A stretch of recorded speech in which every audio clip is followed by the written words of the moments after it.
setting expectations.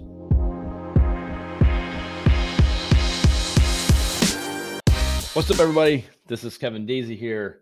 So over the years, I've learned a lot, and working with clients in a service type business, for us, that's digital marketing and website design, is that setting expectations properly in the beginning and all the way through is very important. So you get yourself in a lot of trouble and you can't back yourself out. So once you've engaged with the client, you've signed a contract, you've agreed to service, whatever it may be, the damage could already be done if you set the wrong expectations. And you got to look at, again, the whole process of when you started talking to this client to when they came on board. You also have to consider other folks in your team that could have been involved, like sales, a salesperson, or anyone that's mentioning things to them along the way. So, kind of what I'm getting at is, if I mention this, let's use a website as an example. A website we're going to design for someone, how long it may take is one example. Well, a salesperson at my company might have just randomly thrown out there, well, it takes a month to 2 months. Or it could be the other way around. It can take 6 months, whatever. But whatever the shortest amount of time you said, probably where they're going to hold on to. So a salesperson trying to sell is going to go the shortest time possible. Hey, it could be 30 days. We can have the website up. And then the kickoff happens. They sign a contract. They do all this stuff. And then they get in the kickoff meeting. And Jamal, my project manager, is like, oh, well, we're kind of backed up right now. So it's probably going to be about 2 to 3 months. Whoa, what? 2 to 3 months? We signed this contract. You guys said it would be 30 days, blah, blah. And then we're trying to track back.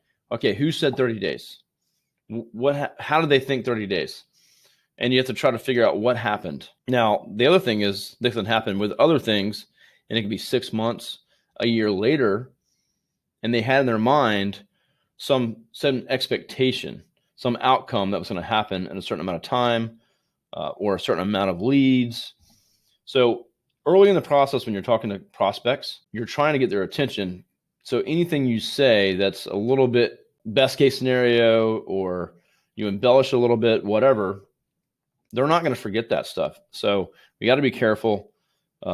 Make sure if you did say something like that and they're going to sign with you, reset expectations. Hey, I know you're about to sign. I'm so excited you're going to sign on with us. Let's make sure that we cover everything. And I want to make sure that we reset expectations. I talked to my team. It looks like it might be more like 2 months for the website. I want you to make sure you're comfortable with that. So reset those expectations.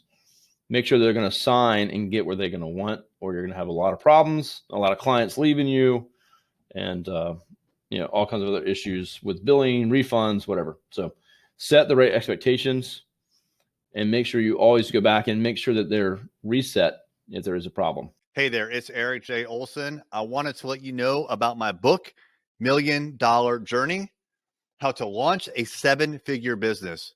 This is the story of what it took for me to go from freelancer with no clients, no employees, no revenue, to growing a $1 million business. It took me 8 years, and I made a lot of mistakes. And all of those mistakes, and more importantly, lessons learned, are in this book. And we have chapter takeaways, 5 to 15 takeaways that you could apply right now to your business. Check it out on Amazon, $1 Million Journey by me, Eric J. Olson.